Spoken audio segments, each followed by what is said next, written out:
stars, which is a great thing, I understand, from my kids telling me. So thank you for that. So I don't think we are due to move into private session at any point in this meeting, but we will leave that in a minute. So can I ask committee members under item number 2 to note that the council at its meeting on the 25th of May 2021 appointed the audit committee chair and members to serve on the committee for the period ending with the annual meeting of the City Council in 2022. And I'd like to ask members to introduce themselves. So by starting in that direction, around. That's okay, colleagues. So I'm Councillor Fred Grimrod. I'm part of the Labour Group. I represent Alban and Cottridge Ward, and I'm chair of the committee. I'm Councillor Marge Bridle. I represent Fleet Farm and Tarcross Ward, and I'm also a member of the Labour Group. Alban Labour Group member for Labour Ward. I'm Hendra Quinn, councillor for Hensworth Ward, and I represent the Labour Group. It's Councillor Mario Jenkins. I'm the Conservative member for the Green in Southern Content. And Councillor Simon Brown, representing Company Red Park Ward for the Consent. Thank you, everybody. So the next part of this item is to elect. So the other members I should note are Councillor Paul Tilsley and Councillor Safia Akhtar, who are also on this committee but not with us today. The next item under part of item 2 is to elect a deputy chair for the purpose of substitution of the chair if absent for the period ending the annual meeting of the City Council in 2022. I would therefore call for nominations from the group. I nominate Councillor Paul Tilsley. Thank you, Councillor Bible. Councillor Tilsley's absence today, he has sent apologies to this meeting. I would like to second his deputy chair role. Do I hear any alternatives to that, or can that be agreed? Take that as agreed. Thank you, colleagues. We can therefore recommend that we note the appointments. Is that noted? Thank you, colleagues. So the next item 3, is to note our functions, which I have provided that is available on the CMIS website. Are we happy with that? There's no changes as far as I'm aware. Are we happy with those to continue? Agree? Thank you, colleagues. Item 4, to receive any apologies. I have an apology from Councillor Tilsley. Do I have any other apologies? No apologies. Might well be that Councillor Akhtar will join me. Okay, then item 5, declarations of interests. Members are reminded that they must declare all relevant pecuniary and non-pecuniary interests arising from any business to be discussed at this meeting. If a disclosable pecuniary interest is declared, a member must not speak or take part in that agenda item. Any declarations will be recorded in the minutes of the meeting. Can I have any declarations of interest? Councillor Bryan.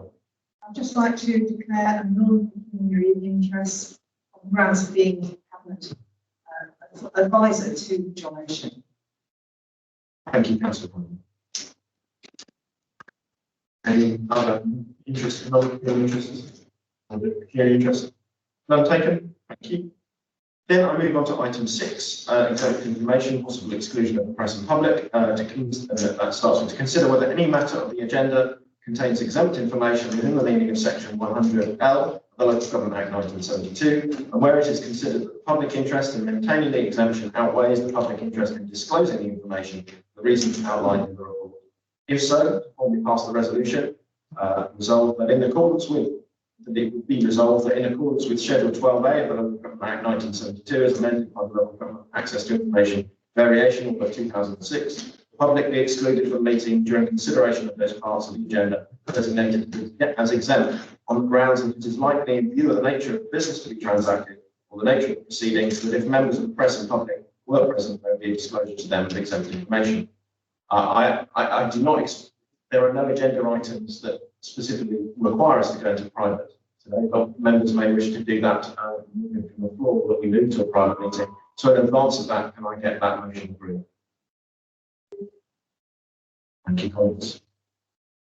Then I will take us to item 7, which is the minutes of the 27th of April meeting of the Audit Committee. Can I ask for members' agreements that we confirm and therefore sign those minutes? Any members wish to raise on the minutes? And we agree that those minutes are accurate and we will sign them? We'll sign them at some point towards the end of the meeting in a secure way. Item 8 then, which is our first substantive item, which is the assurance session, Cabinet Member Street Scene and Parks portfolio. The members will be aware that Councillor Durrell, who's joined the committee today, might not be aware, we have set up a way of working in the Audit Committee where we bring in front of us Cabinet members and heads of service on a rotating basis to talk to us about the assurance, audit and risk related issues within their portfolio, where they will give us a presentation on how they're managing risk particularly, but also any other areas that they wish to bring to our attention, and also to respond to any items raised in the external auditor's report about their portfolio. And we will then able to ask any questions related to their portfolio that the committee would so wish to do so. So I would again remind members that we are focused on assurance, risk and audit rather than policy matters. So I'd like to welcome Councillor John O'Shea and Rob James, the Director of Neighbours, to this meeting today. Thank you for joining us. Just operations. Director of City Operations. Slight change since the agenda went out, Chair. So, and you have City Operations back. Thank you. Thank you. So, if over to you guys to really give us a summary of your portfolio and issues that you've got within it, and then members of the committee will come and ask you questions on it. We have about 45 minutes for this answer. Thank you, Chair. I'll give a statement. That's over before this committee after a year spent in your chair, and I'm sure we'll move to the cabinet. But this is a big portfolio. We've got many challenges. We're very large people and feeling it, and all the risks that we with. All that might be the scale of the service that we provide. In fact, we collect waste for some 450,000 tonnes across the city of Birmingham, 27 million collections every single year. We have to clean some 2,000 miles of road, and we've got 591 parks over some 14 square miles of Birmingham and beyond. Those parks range from pocket neighbourhood parks, the jewels in the crown of our municipal parks estate, like Karen Hill and 2,500 acres of Sutton Park, which are nationally important nature reserve. The past 2 years, we reset our relationship with the trade unions. We regularly meet with colleagues across street cleansing and refuse collection. Over the past year, we've managed to keep the service functioning, even as other authorities drew back on services. And my thanks, as always, are due to those across the service for changing their ways of working to mitigate the risks of COVID and to keep several people burning. We have lots to do to modernise the service.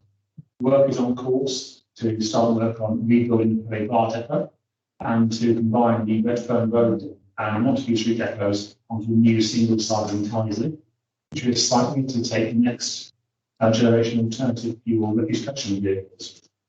We've completed the deployment of the first tranche of new vehicles out on the streets as we speak, and we have to start procuring for the remaining part of the street cleansing fleet. The procurement process for the interim waste disposal contract from 2024 is ongoing, and we need to understand what the government direction will be on the National Momentum Bill with regards to waste collection and disposal. That's going to be one future plan of the service. The service has come a long way in the past couple of years. It is an ongoing journey.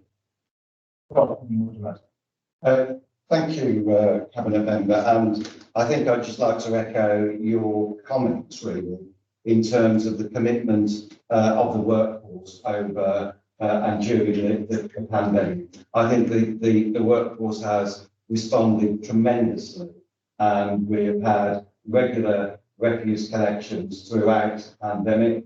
The workforce has been complemented by members of the public for the work that they have undertaken, and the sheer fact that they've been out there collecting refuse when most of us were isolating at home or under severe restrictions. So my thanks to the workforce, refuse collection, street cleaning, and all those in parks and grounds maintenance. Clearly, parks was an issue during the pandemic with some unlawful gatherings, and our parks rangers and indeed our COVID wardens worked really hard to get the right messages across to members of the public about what they should and should not be doing during the pandemic.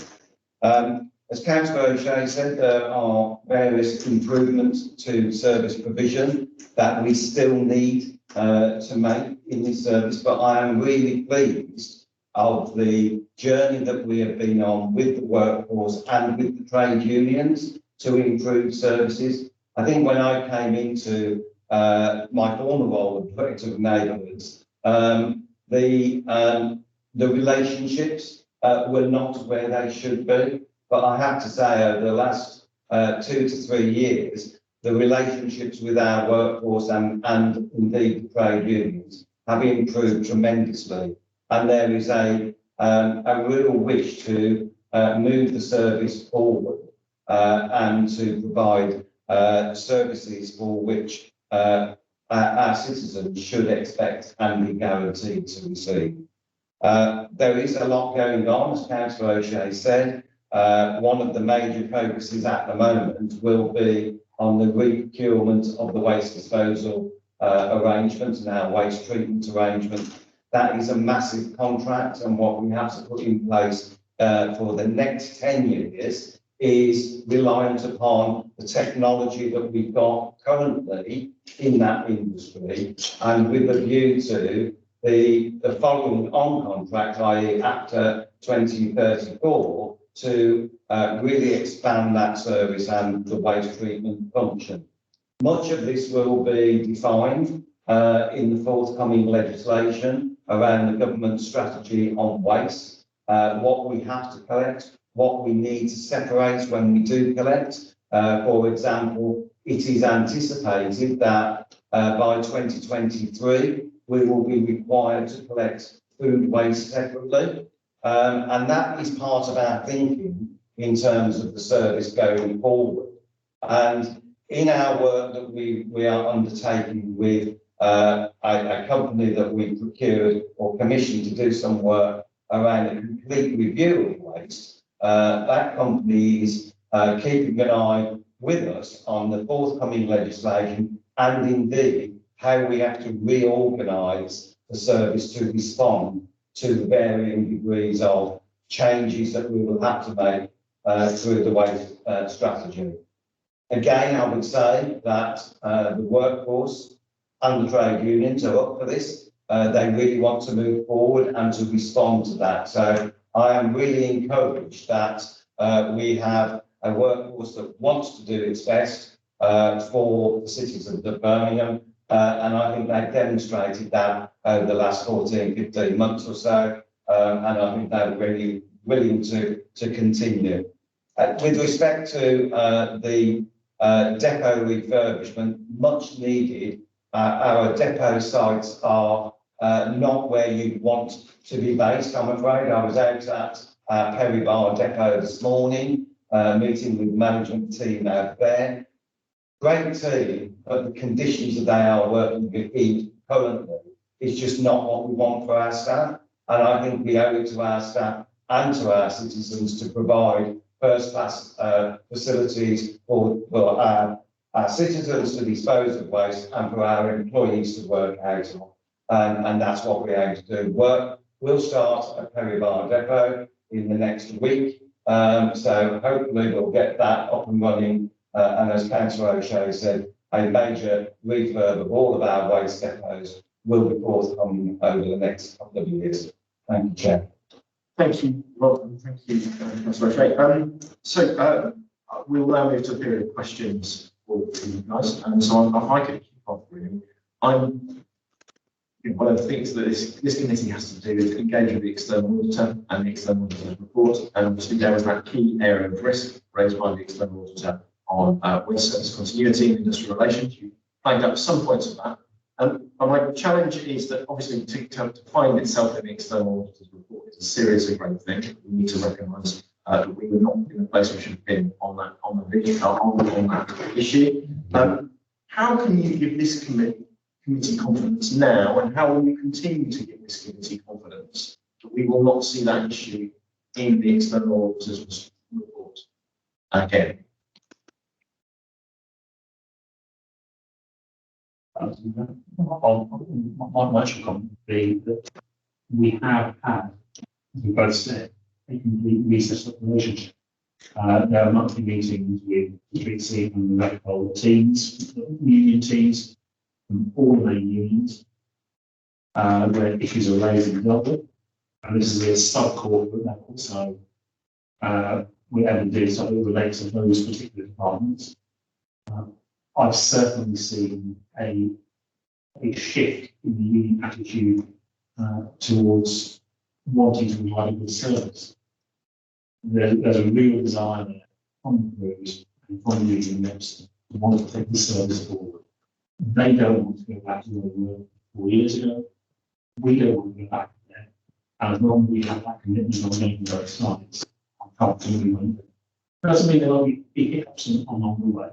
And there won't be issues raised. That's natural. That's expected. There'll be points where we do disagree.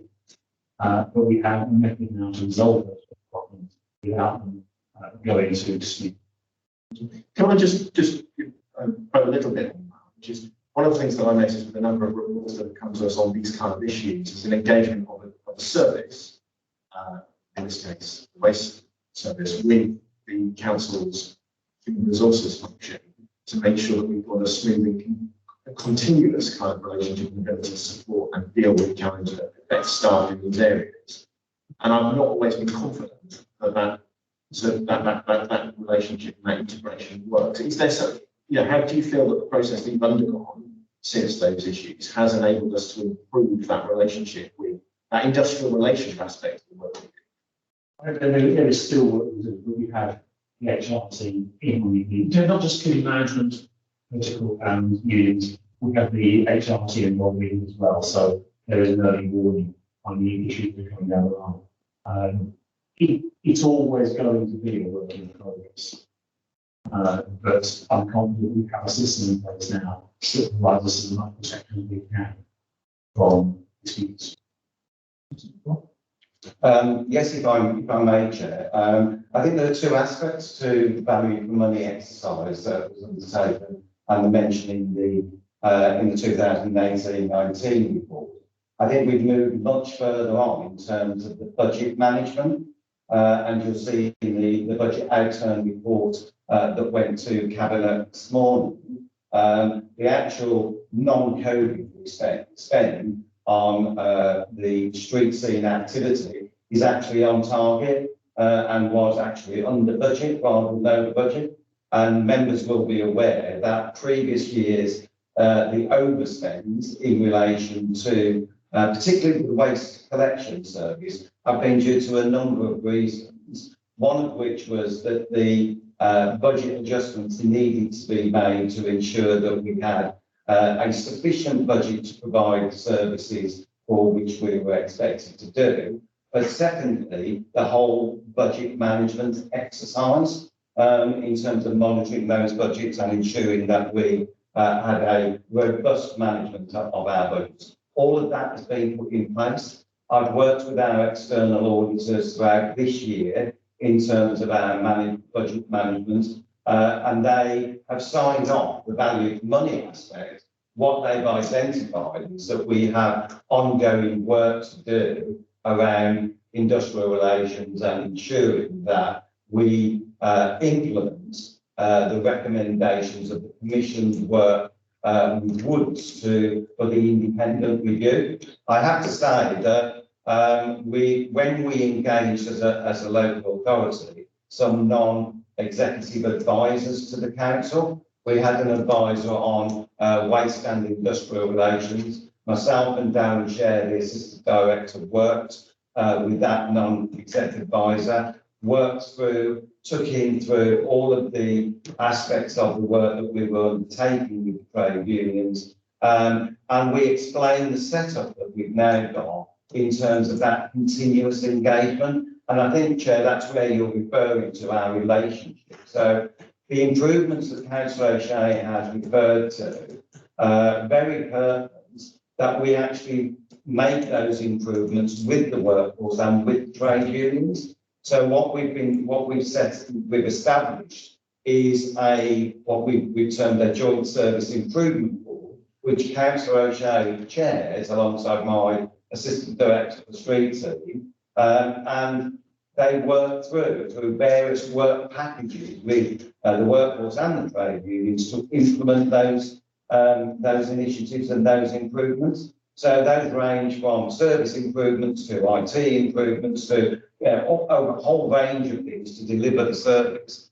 And fortunately, the escalation from that board, if there are insurmountable problems, the escalation is to myself and to the leader.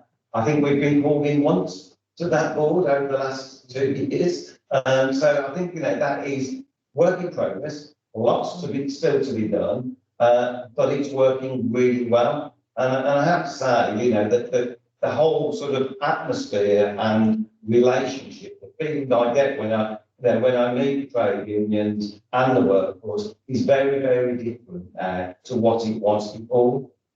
So I think that continued governance, that continued aspect of monitoring the budgets now we have sufficient budgets, is something that we have to continue to work on, but I think we've got the relationships to do so.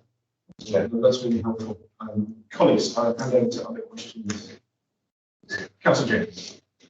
Thank you. I have several questions. Do you want me to ask the questions all together, or should we take one question at a time? Take one question at a time, and then we'll see where other colleagues want to. Okay. I would just like to pick up on this point that you made about the relations with the unions, and I'm glad that it's much more stable than it has been in the past. But can I just check that there have been no changes in the memorandum of understanding that was created pre-COVID as a result of COVID? And if there were, will there be a sunset clause that applies to those so that we get back to the memorandum of understanding as it was pre-COVID? And can I check that unions are still on board with the changes that were agreed that went into that memorandum of understanding? And can I also just check that you don't foresee any change in the projected liability on the equal pay claims as a result of any changes that have been made during this COVID period?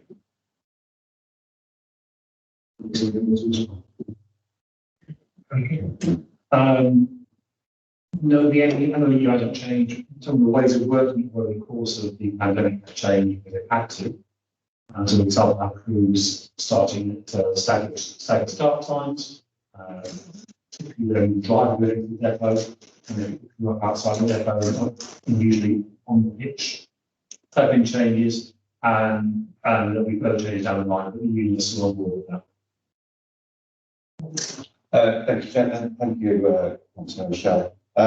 So continued work, as Councillor O'Shea said, no changes to the memorandum of understanding. I think there's again a much more relaxed view from trade unions about sticking to each clause in the memorandum of understanding. That as I said, they really want to make this service work, and I think I take a lot of comfort from that. It's not get the document out every time we want to talk to the workforce of the trade unions. It's much more relaxed about, and we've had to be more relaxed about it in terms of getting the job done. And I think that's what we will see in the future.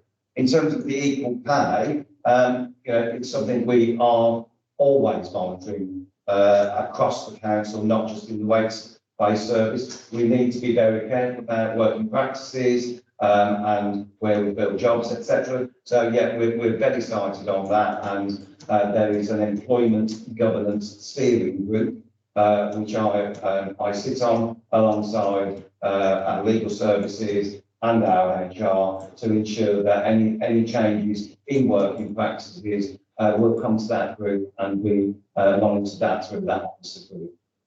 Okay. Good job. Councillor Jenkins, I'll allow you a second question because I took 2 questions, and then I'll come back for any further questions after.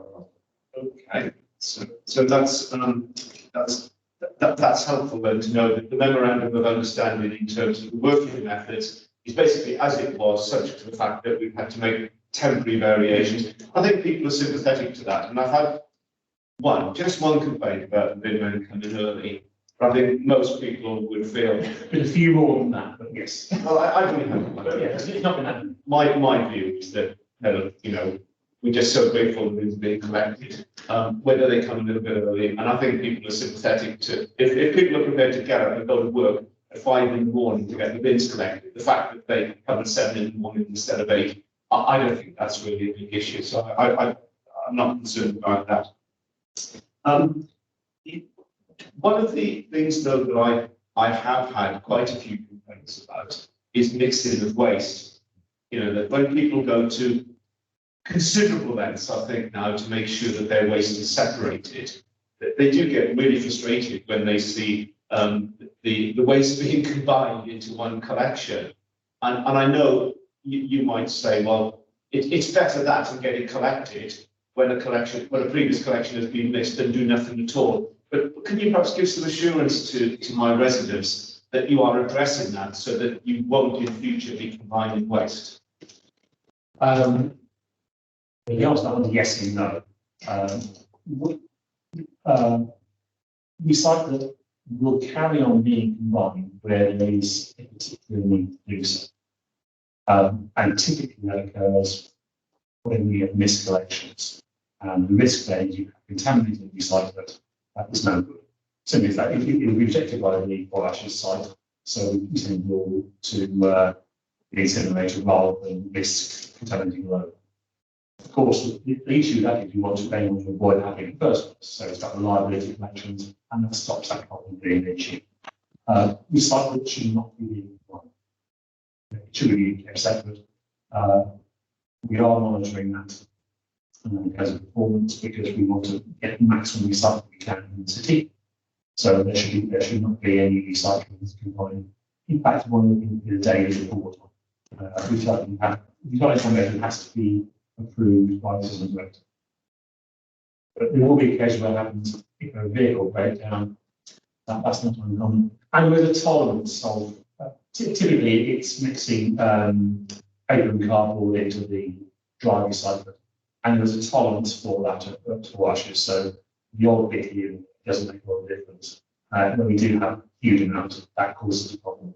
So it shouldn't be happening, and we can to improve that quality of service. And when it does happen, Rob would have authorised it. Not Bob, Dan will authorize it.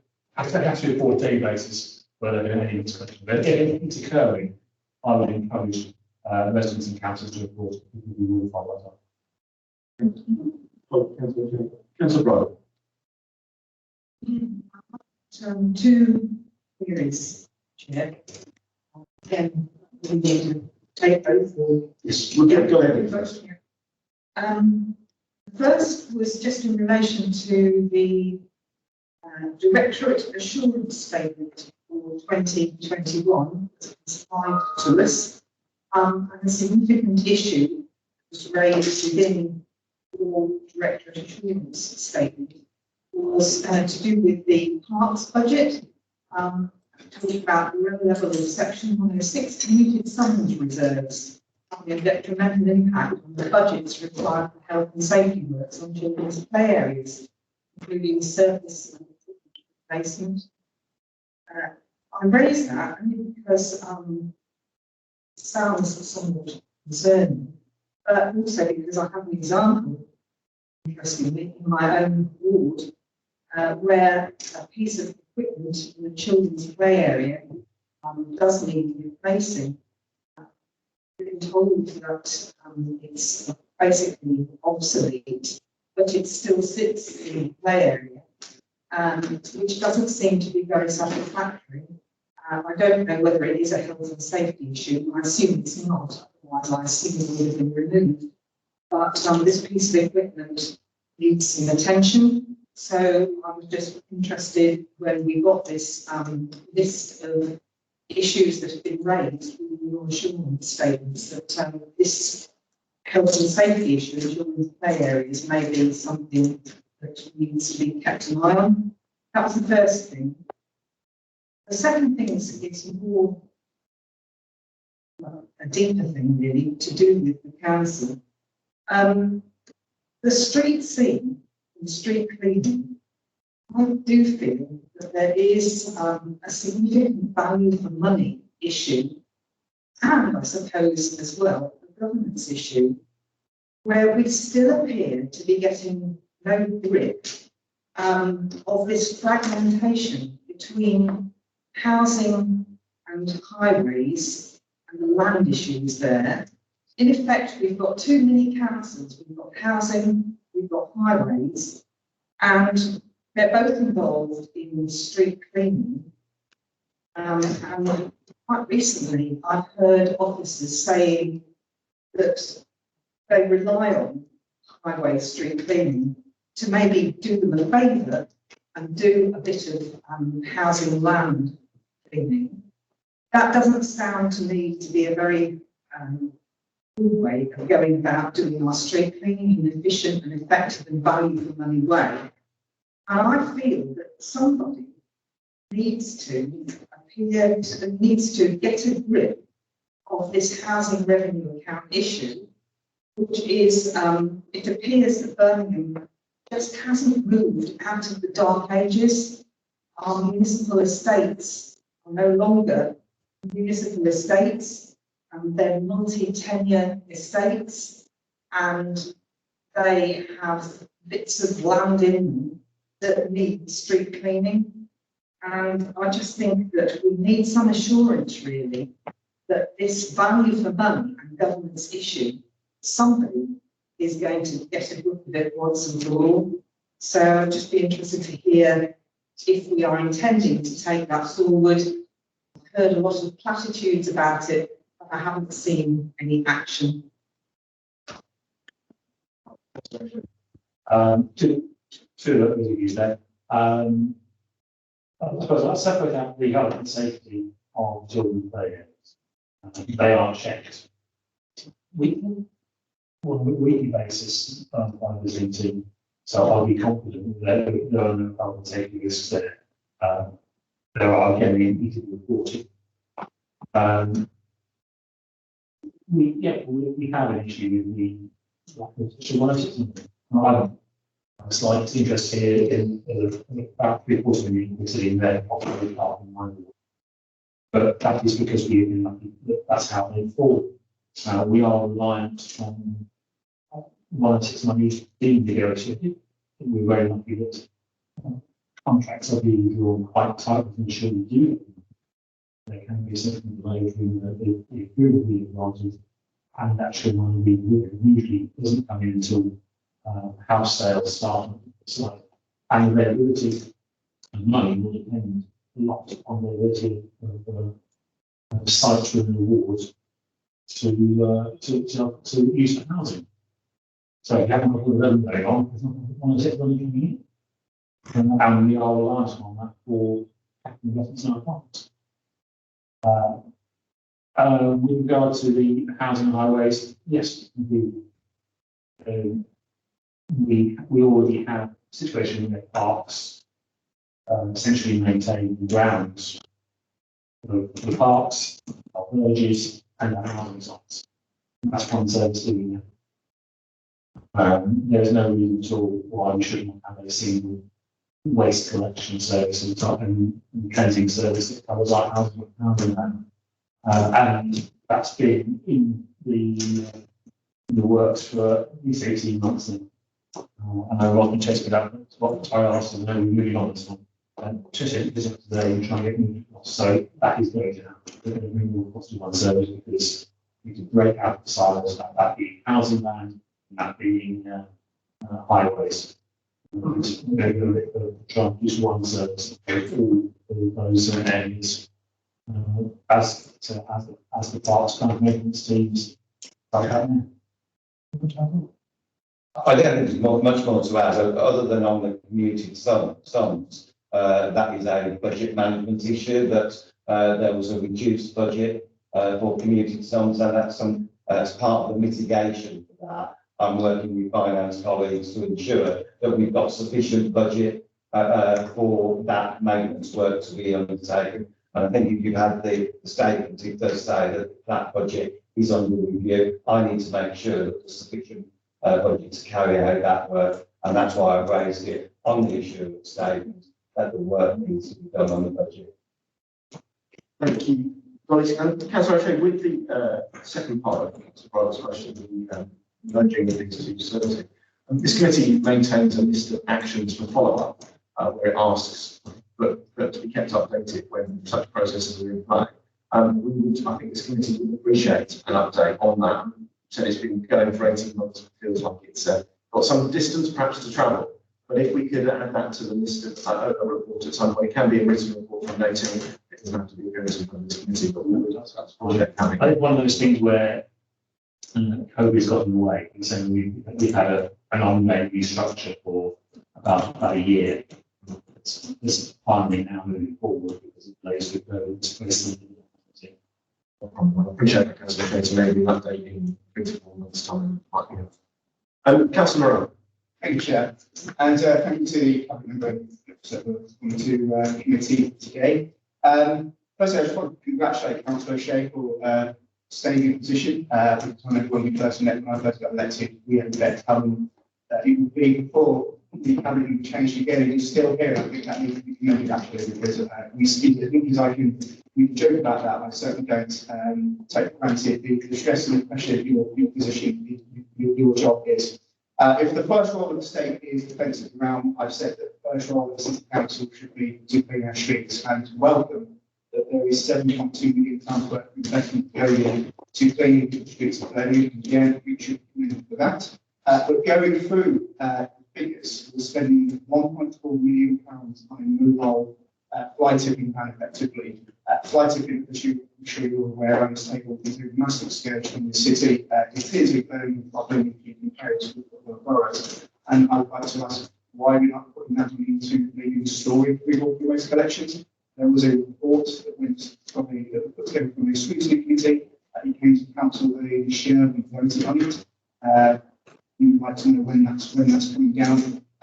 Furthermore, there's money going into voluntary community interviewing groups. I've been part of that in B45 big community cleanup. But a lot of what people are saying in the community is we need more bins in the local area. We can petition, particularly B45, for some bins. We're still waiting for answers on that. Apparently, it's all that cost. But again, it's one of those chicken and egg scenarios, potentially better than before. Maybe we should be investing in some more bins on the streets.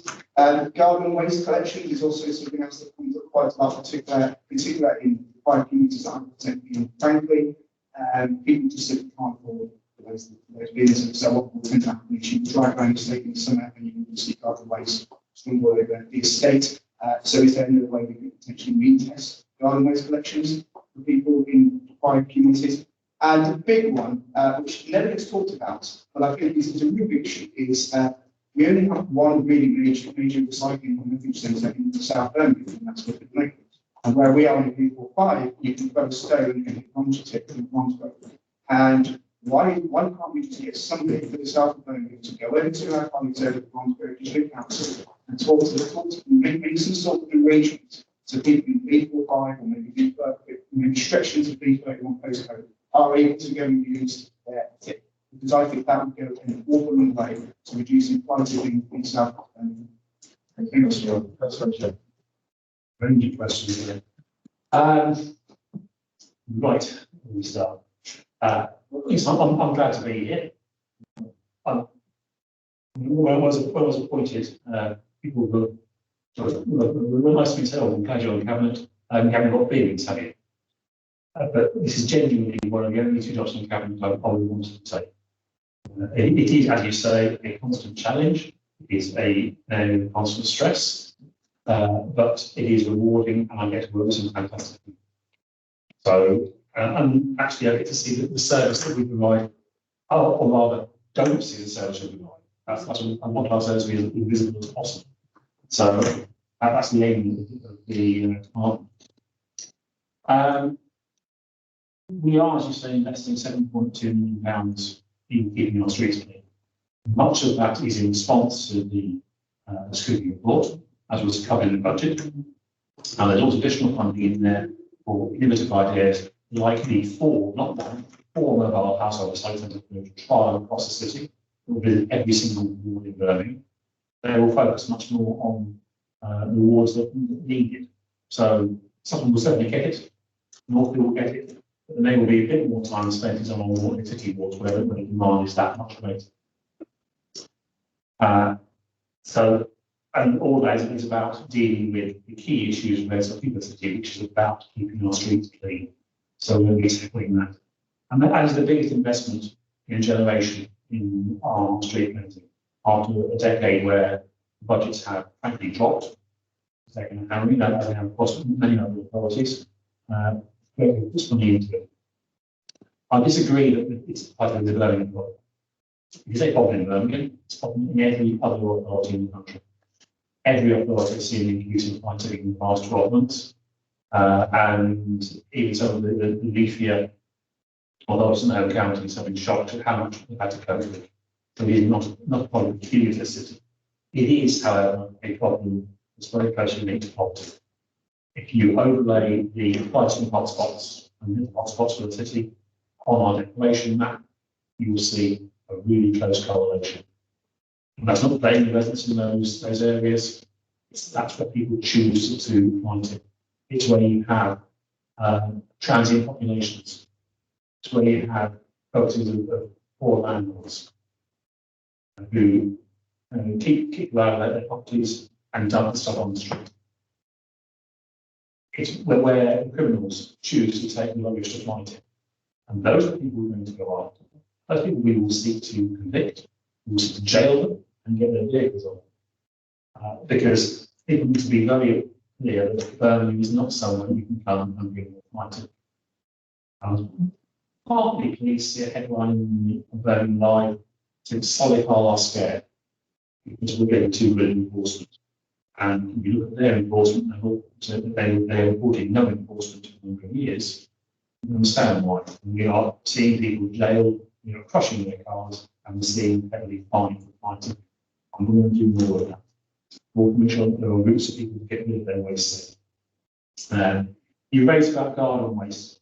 Garden waste is legally different from household waste. It's an area that we can charge for, and most councils charge for it now. The price we charge, £50 for 20 collections across the year, is around the middle of the charging. You can go up to 90 or quid, yes, it's about 90 quid. Some are less, some are more. We are around about the average level of charging. And I was going to see a quote from the leader of Worthing Council, who, when asked by some of the questions, said that he didn't want to actually take tax money from the poorer areas to cross-subsidise the richer areas. You mentioned about deprived communities. Deprived communities haven't got gardens. And if you go and look at our most deprived communities, they really don't have different gardens. It's why when we have the free garden waste collection service, which I'd love to bring back, but I have no objection to doing these services. It isn't about finance. You look at the areas like Sparta and Small Heath. You can have one wagon doing the whole ward. You could have process of Goldfield where one wagon does a road. So there is that very real issue that we do subsidise wealthy areas with a discount on garden waste. So at this stage, no, there is no space in the budget to offer a reduced price on that. I will say we've actually seen our most successful year ever in terms of garden waste sales. There are more subscribers out there than we ever have before. It is a service that's running strength to strength and really working. And also, example, when we involve people on the wagons to help improve that service. And we see the impact on that. I think that's all. It's a bit of a view. Yes. Something I want to ask people to do this year is to look at our policy on waste bins. And have we got the right size, have we got the right location, have we got the right location.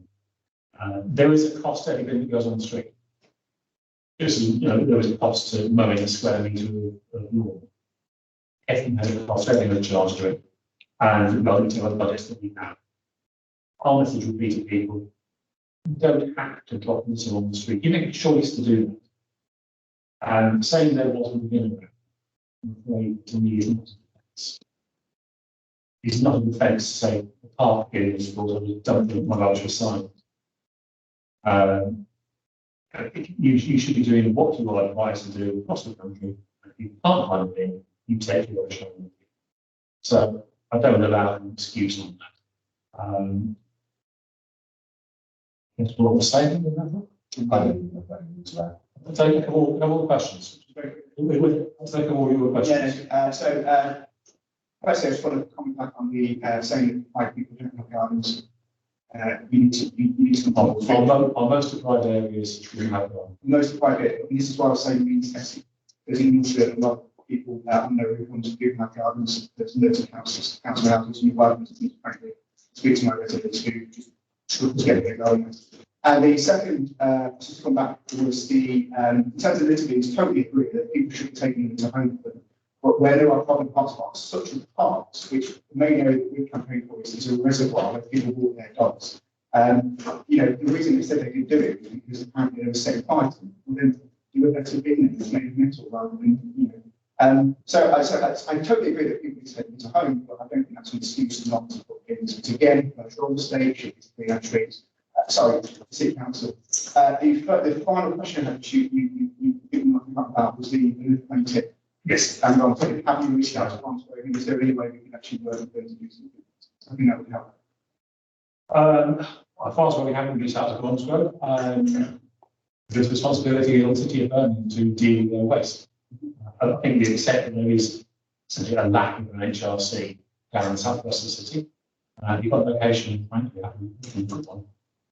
We've got the parish council, and the parish, they're able to use that tip. So they will go and do the extra service paid for precept, which is a benefit. It's like you say, the people will target blighted in quiet areas, and they come specific to Franklin because it's on the edge of the city, and they know the parish council will go and pick it up.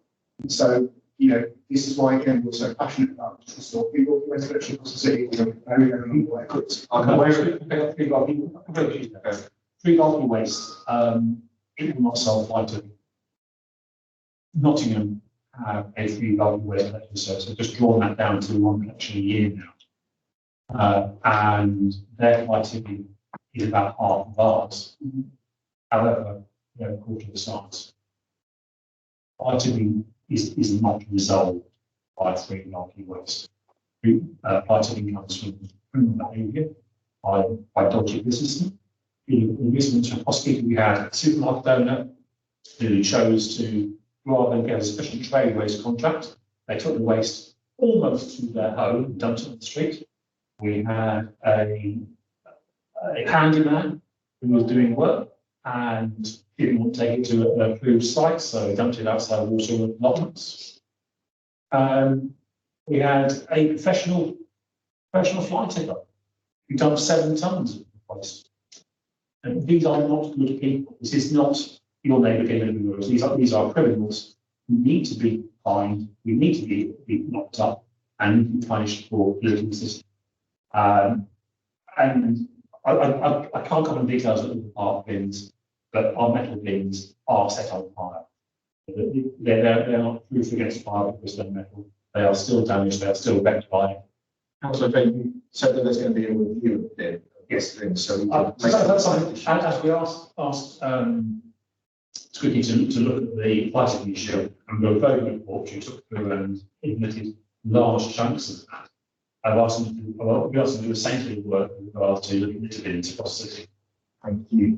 With Councillor Morell's suggestion for Bromsgrove issue, can we get a formal answer on that, Councillor Morell? Unless you have one. The question was something I wanting to use our HRC. I'm very happy to approach council about that. I do know from personal experience that the proposition is very, very easy to how receptive Bromsgrove will be to a sort of precept. Yeah.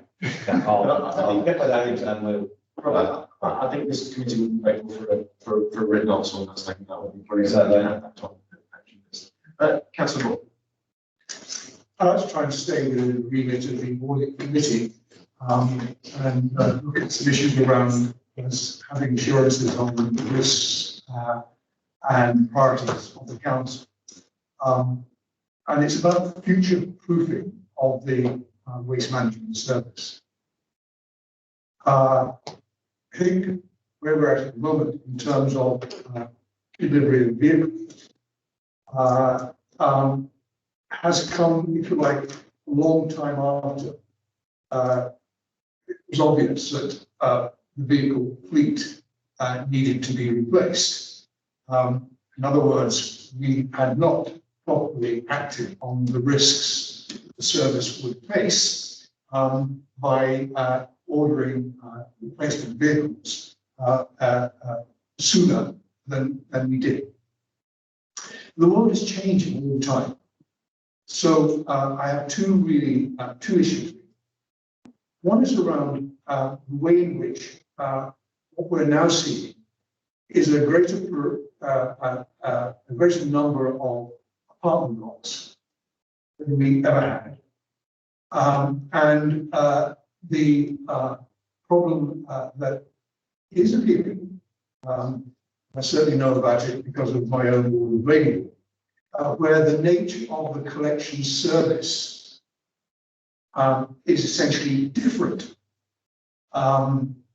There is a car block in Labour Ward where there is collections 5 times a week because of the nature of the problem. Because of the nature of the problem in relation to what was designed all those years ago as the waste collection provision, you know, the bins outside and all the rest of it.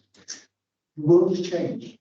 We've got an increasing number of apartment blocks across the city.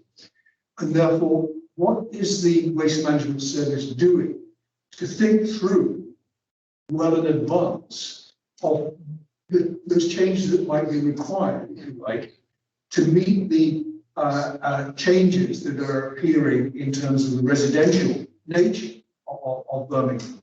Because that will change in part the nature of the service that is delivered.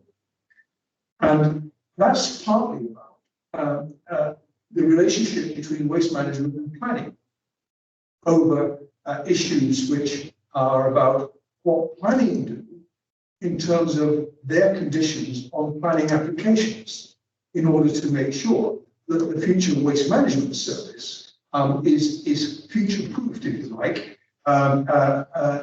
number of years hence. That applies also to another area of inclusive growth directorate. And I'm going to make specific reference here to the emergency travel fund, where a number of measures were put in relation to the emergency travel fund. And this is proved to be a particular problem in the cell and jewelry court. It's not my own. Where temporary, perhaps temporary, it might be long term, cycle lanes were put in.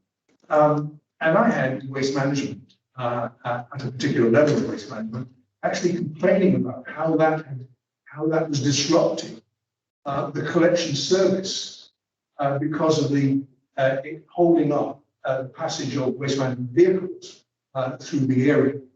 So what was the relationship between waste management service and the Inclusive Growth Directorate in bringing in those emergency travel schemes? Because it proved to have a substantial negative effect, if you like, on the ability of waste management to maintain the level of service that they had previously provided. And Councillor Shane will know this one, because there is another part of the Inclusive Growth Directorate who are involved in, as I said before, planning matters. But this is not just the nature of the provision that is made in apartments. This is the nature of the road layout that might be introduced in an area of new development. Councillor Shea knows of this one because the residents locally in my ward brought him into it because the waste management vehicles could not get down to this new development. And this threw up a question. about what the relationship was between planners and waste management in organising the road scheme, the road layout, if you like, for that area. So in future-proofing waste management, it's part of the risk assurances that we as a committee need to have. I would like to pose those questions. It may be that a follow-up is required in terms of a more considered response. But I think there are a number of issues, and I've highlighted 2 or 3 there, where I think the changing nature of the service and the changing nature of the city mean that we have to give longer-term consideration to what it is we will provide through the waste management service. Thank you, Councillor Bond. I think the issue of joining up with departments is also something that Councillor Bond highlights effectively. This committee has significant concerns. Councillor Shea, you can respond, and then I have one final question. I mean, I would actually agree with you. Exactly the issue. We've had some discussions with the MHT on some of their plans for properties and they've flagged up issues where many possible costs to do a reliable collection service. Isn't having a road vehicle where we can get a vehicle down? Can we get that vehicle down every single week? Why we go to design roads where people are going to park their cars and cause obstructions? And we found this. So dealing with that, I think we probably are overdue a conversation planning about the waste provision. I'm not sure it's provision adequate. But we are purchasing more called narrow track vehicles, so they are narrow body and much more maneuverable. And they also have very similar capacity to our larger vehicles. Previously, we had to have a smaller vehicle, much smaller capacity. Narrow track now has a very similar large capacity, but on a smaller plane. It isn't just about design and the change in the city. It's also about changes to what we're going to have to collect. We're waiting for the outcome of the government legislation from DEFRA, which is going to define what we to pick up. We expect food waste to be in there. We also expect the government to, well, the government will allow space for authorities to bring that chain in, because that will require fleets of new vehicles and further methods of disposal of that waste. But all other changes that are being talked about include deposit return schemes. And if we have a deposit return scheme in large plastic bottles, those aren't going to appear in curbside collection service because you'll return them back to the shop you bought them and get a deposit back. So that's going to change. And all that goes into the rules report, where it is still in progress, but we're waiting to see the outcomes of this stuff. But I'll say what you're saying about the need to adapt the service to cope with the change in the city. And you mentioned Kingdom Tower. Kingdom Tower now gets 5 visits a month with his vehicle, plus 2 visits a week from vehicles taking containers. Why is that? So, why do we have 5 a week? Because the number of bins that can be provided does not meet the demand of the residents. And if you do it once a week or once a fortnight, there is huge piles of waste strewn all over the area immediate to the tower. Now, so we are charging the provisional service, so they get it, so they also pay extra for it. Many of these shoot rooms, etc., designed all those years ago, where big containers in are not, or in some blocks they're outside, immediately outside. The provision is not adequate. It's not being helped by COVID because the waste stream from individual residences has changed as well as a result of COVID. But it's about future proofing because the nature of residential areas will change. And we've got to think that through in terms of what the nature of the demand will be. And you're right, again, the design of the box internally, I think that the chutes there are very small chutes. They were designed half a century ago and more.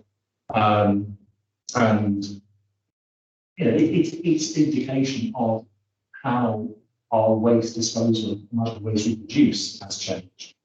Those of us of an age can bin, lifting the bin back to his, they were all there. his shoulders and bring him back of the truck. They can't do that now because we as a nation throw away more waste. We throw away 400 kilos of waste a year. Each. Thank you, Councillor Chair. Thank you, because there is a slight little bit of flexibility in this agenda, which I'm going to bail myself on to ask a question just to build on that. In the full council meeting last week, Councillor Morell challenged me as chair of audit around the issue of low traffic neighbourhoods and I think low value for money, to which I said yes. But it did get me thinking about this issue of that's going to increasingly appear in terms of the value for money thinking, which is climate change and the response to how we reduce our beyond that route to zero. And I think this committee, and I hope that external auditors are going to start to look into the impact of climate change as a risk. And I think today's announcement in terms of Glasgow and its challenges, and I know they're to do with a different kind of concept, but I do think that this is going to come from a much more familiar way to look at risk and assurance, and building on Councillor Bour's point about future proofing. So I was just going to wonder if you could just perhaps sum up your experience before us today, thinking about that aspect of how we deliver, in terms of our risks and climate change, deliver value for money. And particularly, we've already focused on this issue of recycling and the fact that we do still throw away too much. And how do we've got targets, but many would say those targets are permanent or aren't stretched enough as we need them to be. But where do you see your vision getting us to, as we move to our carbon neutrality, but also how do we get fundamentally, how do we get more recycling done? Yeah, we are doing well enough on that. And even if we include automatic recycling, which we should do because it's actually good at the national level, not down to council, then it's not achieved, which we achieve. We need to do more in education. And there's money in the budget this year to work on that to pick up with some of our communities. I mean, we've been part of this issue in the past, but we have communities in this city who have come to this country, work in a country where they have different methods of collecting waste. There are countries across Europe where you don't have municipal collection where we live.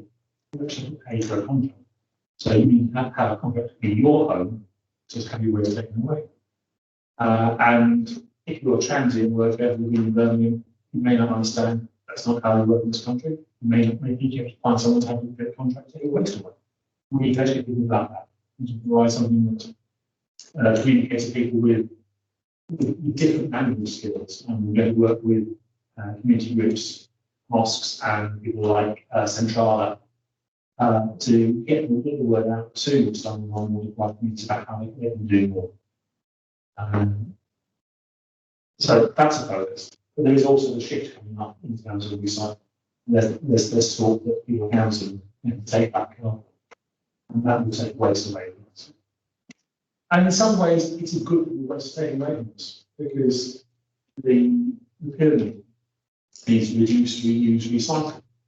When we talk about food waste collections, food waste doesn't do what you think it does. Food waste is not going to be a long-term resource to generate biogas. Once people start seeing how much food they waste, they stop wasting.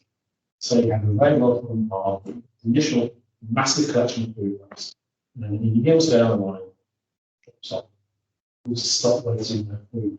Food waste collections change behaviour. That's what we've been looking to do. We're looking to get people to reduce what they buy, what they use, and to reuse as much as we can. And we're launching in 3 months our second reuse centre. We've already got one working very well so far with HRC. There'll be one established that ties to the HRC in the next few months. That will hopefully track worthwhile items before they go into the recycling centre. Mobile recyclers will again have a vehicle with them that can do the same thing. We can take stuff off people rather than just putting it in the back of the factory and flushing it. Can you reuse that soda? Can you reuse that which freezer? And we have to make better use of it. So the scale to reuse rather than recycle. I said earlier in my little speech at the start, we're on a journey, and we are. This is still an ongoing journey. It's what we thought 50 years ago is not what we collect today. It's not what we're going to collect in 15, 20 years' time. And the service will have to adapt to collect what we start to read out and we throw away. But the message we need to put out is, as a nation, as a city, we need to throw away less. We need to perhaps consume less and to reuse more. Before us today, I appreciate your answers and your discussion with us. I now need to move on to complete this item by asking that committee members know the content of this discussion. Is that agreed that this content is noted? Thank you, colleagues. Thank you. Thank you very much. Thank you, Rob.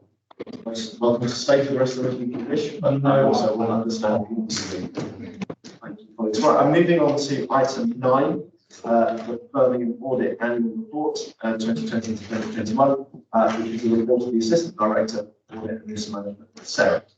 Okay. You will see the agenda this afternoon because this report includes my opinion. My opinion then feeds into the annual government statement, and the government statement then feeds into the statement of accounts. So we'll see what the taking into account. So my report covers all of the work and long-term efforts in my financial year. The pandemic impacted our work quite heavily, to start with. So you'll see that the theme of the big report about how COVID affected the organisation and how that in turn affected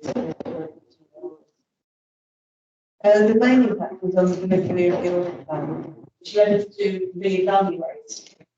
So that it was focused on those areas which contributed more to our evaluation of control. So areas such as transactional services and IT. And those are both areas that actually quite quickly became business as usual. One of the areas that was particularly convenient was the school visit. And services such as day centres, which remain closed throughout. So we're targeting the must-do audits, I would like to call them opinion, and to be able to give reasonable assurance on the control, on the causes of internal control. I mean, every year we will identify in our work, and Appendix A gives a brief summary of all those findings. On page 22,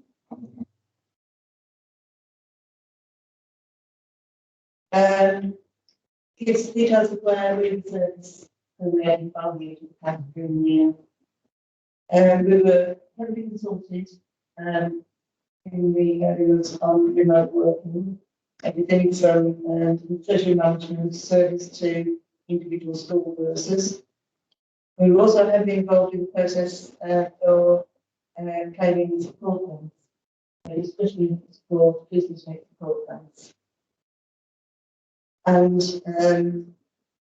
we've been providing analysis of feedback on major system developments. And for quite a while, we had staff who were seconded to the phase team and then supporting shifts on the phase. The report goes on to cover quality assurance, inputs and outputs. On page 25, we show a table of which we plan to do a launch plan. We actually did the planning launch last week because it was the day before the meeting when we were all at home. But we did have a plan. 851 days of that plan could be delivered. In terms of outputs, we've issued 157 reports and made 899 complaints. The previous year was a lot of those reports have been stores. And then we go on to the corporate fraud and application fraud. These are impacted by the ability to hold interviews and proportion or to make visits to premises. But we currently nevertheless 14 properties, and of the 591 in the COVID application is quite an achievement to make using data and things. There will be a full flood report in September. In recent years, that report has been delivered by Neil Hopkins. Neil is retiring the meeting at the end of this week. We've got to recruitment underway. We set out the internal audit charter appendix C, which details how we work, our purpose and objectives, the relationship to the audit committee, and division within the organisation. And that is from here for your approval. Appendix B details every report that we've issued this year and what rating we gave it. Appendix A is where you get the summaries, so that high-level summaries of the main audit areas, and then go on to list our work on school visits and the main financial systems, and I'd say more 2 pages so forward forward to. Those are the areas I wanted to draw your attention. Thank you, Sarah.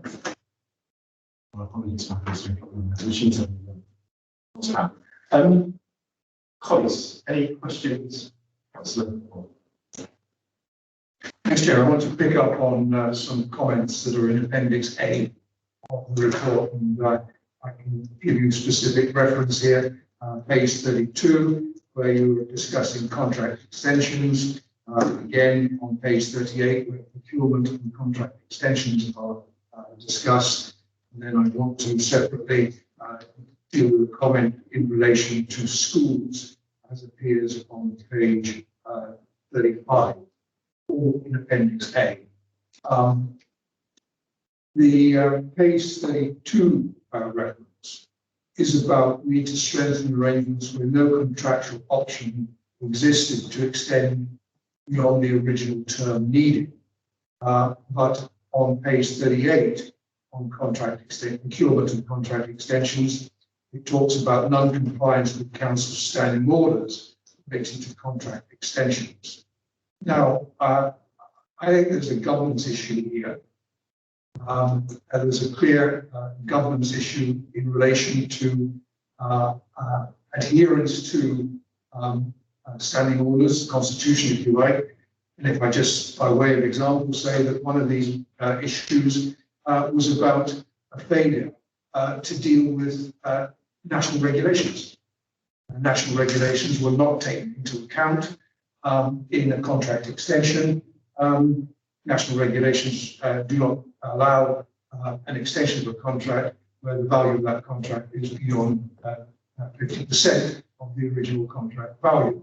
But we were, not on one occasion, but on several occasions, we were extending contracts which were not in line with the governance arrangements that should have been followed through by the directorates involved in those contract extension issues. So I do just flag this up because I think this committee needs assurances that these matters are being addressed. It doesn't. I've not got the comfort, if you like, in Appendix A that is happening, which is why I'm raising it. The third reference was in relation to schools. So I'm talking about page 35, where it clearly states that there is a problem with some schools in deficit and not able to balance their budgets or forecasting deficits in future years. Now, I know the executive are looking to try and ensure that those deficits are reined in, right?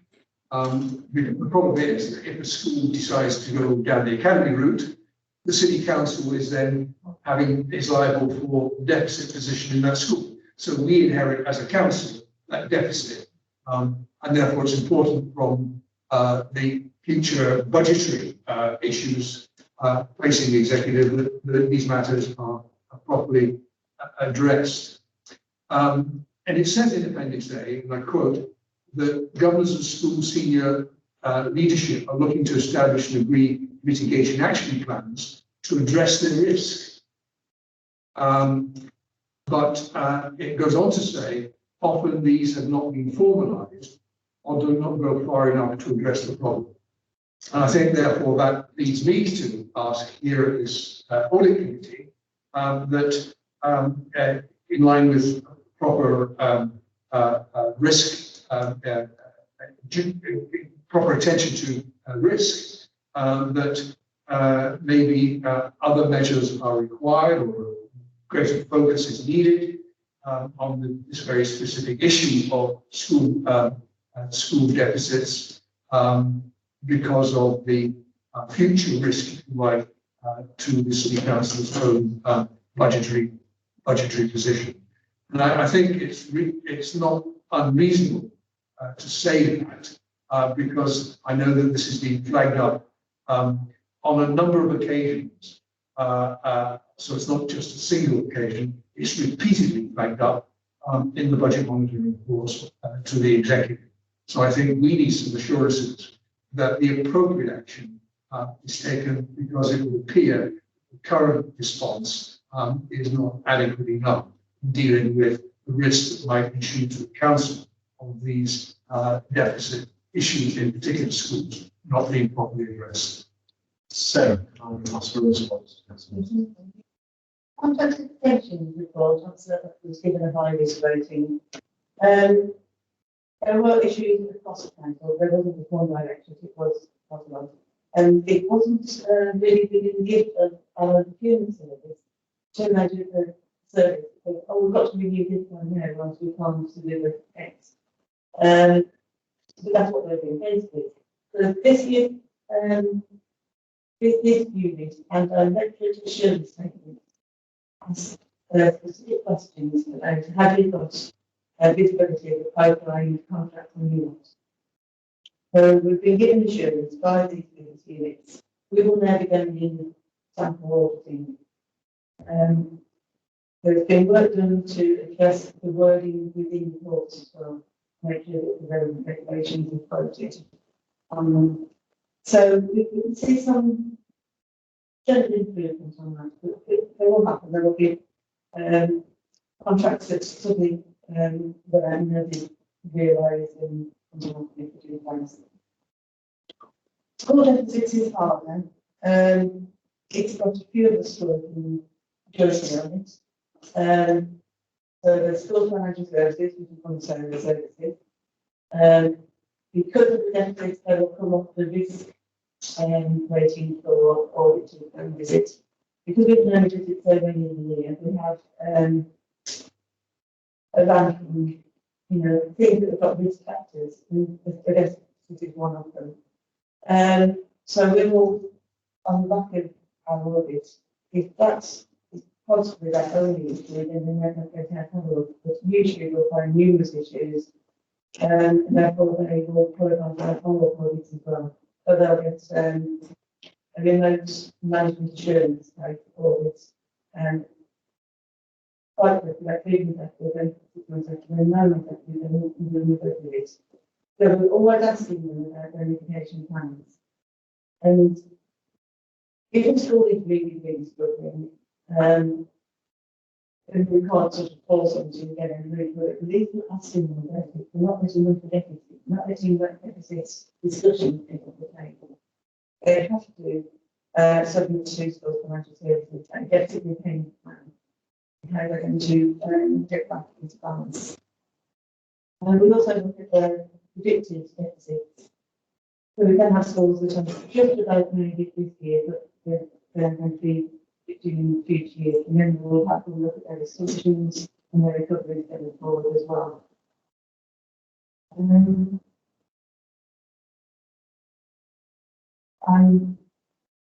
Looking for new role that maybe internal auditors are able to contribute If I can just come back, Sarah, on your comments around procurement. And you say that you are monitoring, if you like, the contract extension issue. Do you have actually, or have you asked to be provided with timetable, maybe on an annual basis, or when contract extensions are due? Because I think you should have such a thing, and then against that, monitor when executive reports are coming through to the executive. Because I think you'll see, if you look back over the last year, a lot of contract renewal was coming at the very last moment.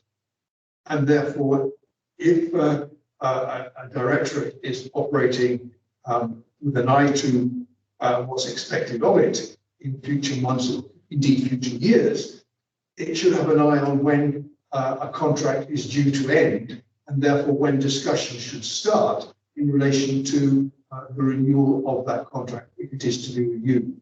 So I think there's a simple chart, if you like, which ought to be available to yourselves as auditors to give you the assurance that work is being done within the directorates at the appropriate time in relation to this contract renewal issue.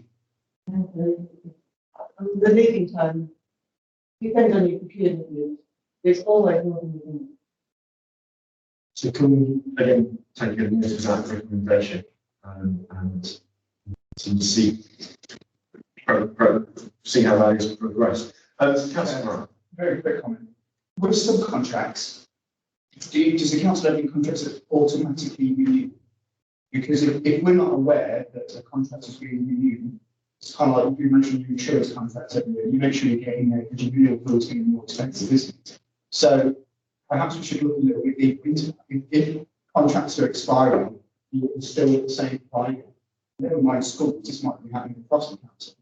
What's stopping some private companies just booking the premium because you're now out of contract, and yet we could be charged more money that we shouldn't be having if we hadn't an efficient procurement process, like Sir Albert said. You know, you'd be straight on that, wouldn't you? You'd answer the best possible price of the market can give you.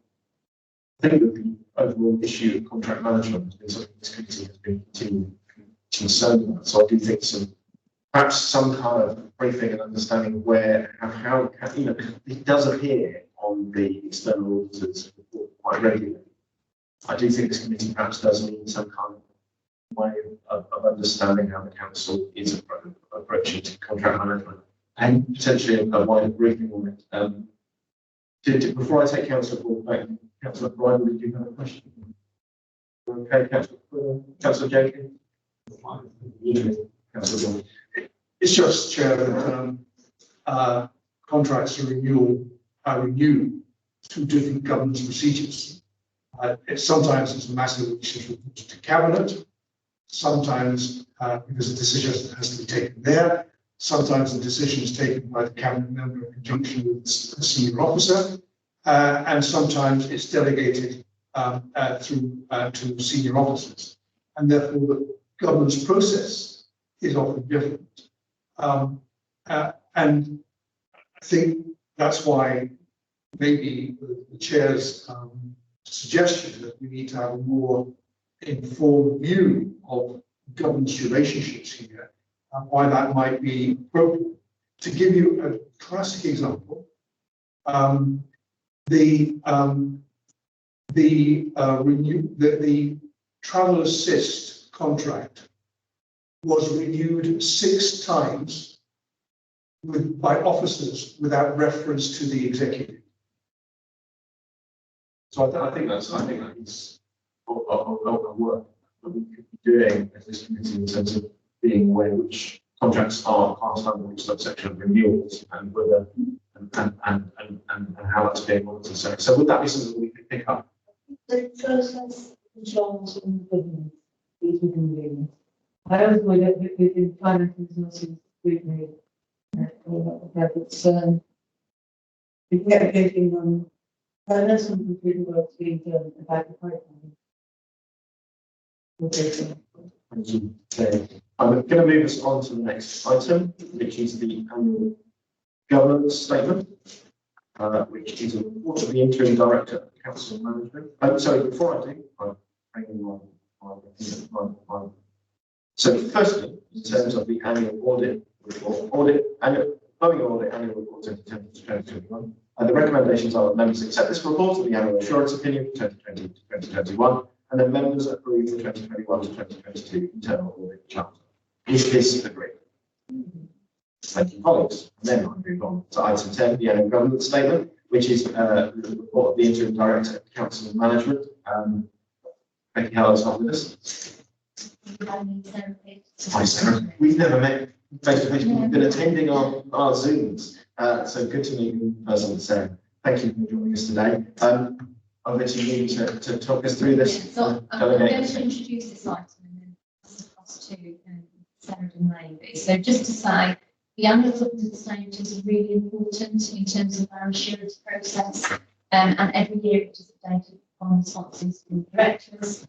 The council is responsible for putting in place for arrangements for the governance of its affairs and making sure that we facilitate the effective exercise of functions and including arrangements for management of risk. So the governance statement provides assurance over the governance arrangements that will be in place for 2021. It also identifies significant changes that have arisen as a result of the COVID-19 pandemic, and Audit Committee will be asked today to approve this annual governance statement.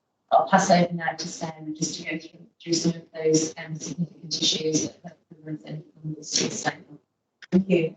So we talked about the directorate business assurance statements. So they are templates, first orders in two parts. Most of this is a questionnaire that says, have you got a business plan? Have you got a business continuity plan? Have you got a contract pipeline? And so on. That's where we take our positive assurance that the sound business controls in place. Then on the thought conference, we ask to identify the significant issues within the business. They are then collated at directorate level. And there's around 90 different issues across the council. There's a lot of synergy between them. So where there's synergy and where they become collectively a significant issue, this is where they come into our significant governance issues for 2021. We split the COVID on one capacity because it's only affected the last few days of the year. It's such a big issue this year. We've focused one on services and one on financial resilience. Services, I think the whole council is an excellent summary of progress on where services are at and how they're continuing to function. The financial resilience side of things is all around services. The future uncertainties on income and compensation. There'll be others along at the time, property valuations, rentals, and so on.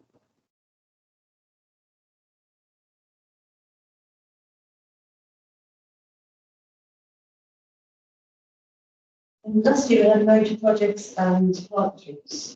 But this month it's been a lot, and you will see it in the committee because it comes up really every time.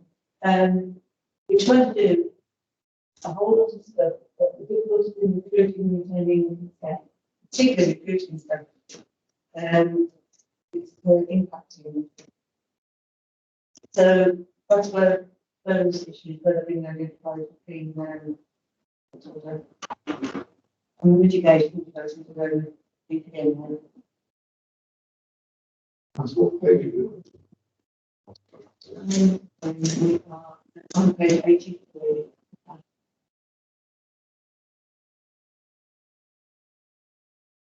I'm not using the pack. I'm using the individual documents. Have you got the individual documents? 19 pages on this.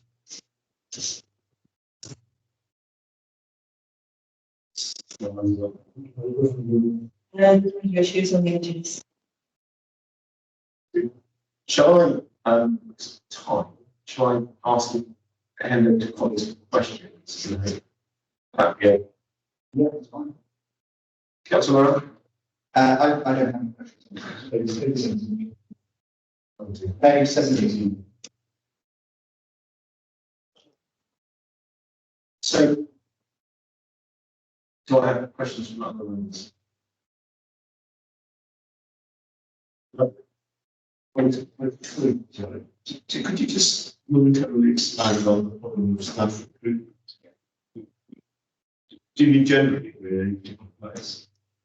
So, we discussed it at the last two meetings, I think, in relation to covering the attendances. It is just generally difficult, particularly professional services, legal services, finance services, planning. Today, the last process showed that fleet maintenance, recruitment issues. So, yes, I think it's generally true. There's two things that I wonder. With professional services, it's quite different to people who are at the other end of the pay scale. In professional services, there's a very active competitive market for those skills. It's possible to see the value of the services in relation to the open market, whereas it's much harder at the other end, where recruiting staff, you may be in competition with furlough, for example, very long. And I'm just trying to understand, is it because we're not paying enough, or is it because people just don't want to work anymore? I don't think I have that answers for you. We are talking about professional services in relation to major projects in the delivery plan. So when we try to do a lot of capital works, a lot of big change programs, that's what we're trying to do. But Councillor, if I may well be your question, we should hold and re-ask Councillor Chapman when he appears before us. I think that would be certainly a good question. We've seen that come up a number of times in our one of the things that I would have done, Sarah, had they been present, is perhaps have challenged our external auditor to say what they think of our statement. Perhaps in front of this committee, we've spent a lot of time hearing reports from our external auditor. They perhaps challenge them, should make use of them. What do you think the external auditor would respond were I to ask that question? what they do that idea? Yeah, what do they think? They will audit us. They won't have an opinion yet because they haven't looked at it yet. I think at the next meeting they will probably be able to tell you this will be things like looking at our risk register and saying why is it not a major project, a major issue. And they will look back at what we've done in the previous issues, how we managed the previous issues, or what visibility we had for revenue that's really at this committee. And they will ask for the documents and the things in there. Should they exist? Yeah, they don't have an answer yet. No, yeah, I guess I'm theorising when you present to us, because we want to try and, we need to be asking those questions in advance of our learning curve, as always. So going back to that risk register, we've often talked in this committee about intelligence registers, and we think that this has helped in a way, some of those where they're presented to better members can understand. How are we continuing to, we should really keep a check of this on a regular basis. How is the work that we're doing in this committee and that you're doing, how are we seeing that spread through the organisation, that culture of risk management is effectively? Are we bringing that back in to the way we gather our understanding of information? Yes, usually the same people who are involved in pulling the insurance statement together that help me to run this process through the organisation. We are having a little bit of evolution at the moment with this register in terms of the question that was posed at the last meeting of the illustration given to the Commonwealth Games, giving us a rethink on actually some of the others, but really not in comparison. and are some of them actually restoring ambitions. So I've had 2 sessions now with CLT, I'm going back for the third, hopefully to try and land the way forward with a tighter set of risks to join meeting. So, very quick question, Councillor Rowland. Very quick. Okay, so in 5 jumped out the asset conditions and sufficiency. We're doing a quite a piece of work on the company skills overview scrutiny committee about the state of the council's assets portfolio. Planning committee council has more assets than the Queen, and a lot of them are not being utilised. And it's very relevant to the first one, which is the COVID-19 pandemic impact on services.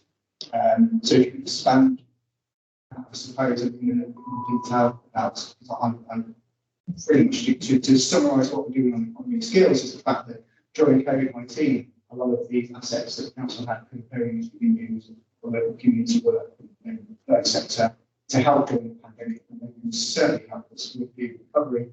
So talking about risk management, I certainly do think those 2 elements should be joined up thinking of the term that gets used in finance and property services need to be working much more closely together on how to restore and retain a lot of these assets so they can be utilised in the future. Moving forward. Sarah, are you able to give us a response? Just quickly, that's, I think even before austerity features out, assets are into the creative condition. And then years of making budget cuts, by which we didn't maintain them properly. So there are a number of buildings that leak or are behind in a maintenance program. And there is different customers, but what we were saying, office space is doing, the discussion is really gone. Procurement as well. Yeah. So often council, their own time procurement will charge, to give an example, the Holland Centre now will £450,000 to repair a boiler arrangement onto the open market, £60,000. And I understand that's not just the council, it's also government. And it was in the Queen's speech, we were going to be looking at massively reforming procurement laws. So that is happening at government level, like for 6 months. And also working with a lot of these assets can actually be revitalised and used, and that way we can start groups and expand social value in the city as well as generate return on investment, because it is a win-win scenario. If you were to invest money in these buildings, allow the community to use them, and generate return on investment as opposed to just selling on the open market to at a low price, especially during a recession. I don't think that's a very good way of disposing of assets when you can put to use during this economic period. Thank you, Councillor. Note and thank you, Sarah and Sarah, for that report. Can I just move us on to the need to approve the Game of Government statement that will be included in the 2020 to 2021 statement of accounts, and to agree that the arrangements for the management of the items included in Section 6 will be reported to the Audit Committee during the year. Is that okay? Thank you, colleagues. Then I'm moving on, and perhaps moving on quite quickly because I'm aware that I've suddenly lost a bit more time than I hope. Apologies. SIP for Financial Management Code self-assessment. 10 minutes allocated. So reporting the interim director of the Council of Management. So we're bringing the self-assessment of the SIP for Financial Management Code here today. This was a code that SIP introduced prior year. It was non-mandatory previously, it's been mandatory this year. It supports good practice in financial management. It helps local authorities to demonstrate financial sustainability. It came in as part of a response to Northamptonshire in and which obviously led to government intervention. So this is a first in terms of having a code that sets out standards of financial management. We have gone through those standards and done a self-assessment on that. We've also had some assurance from SIP as part of their recent 3-star financial management capability assessment as well. So we are pretty assured in terms of our compliance, but we have got a set of actions that we have listed down in terms of areas where we could do better. So that doesn't mean we're not compliant, but there are things that we are teasing out to make improvements on. I'm going to hand over to Mohammed to take you through some of that. Thank you. Yes, as Sarah said, this was in response to the Northamptonshire issue.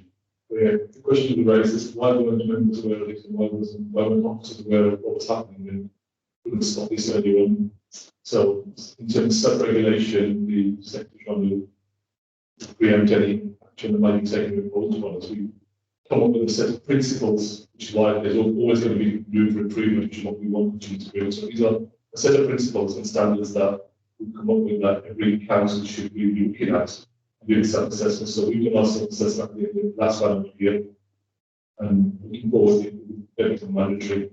In terms of audit committee, I think this gives audit committees a benchmark to look at and just understand. So when you do have your children's sessions with services, you can actually look back at some of these standards and see how they are applied with these things.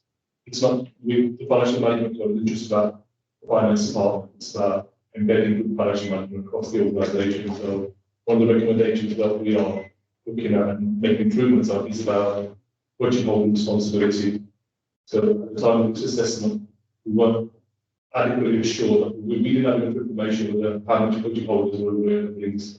So this is what we're going to do during the year.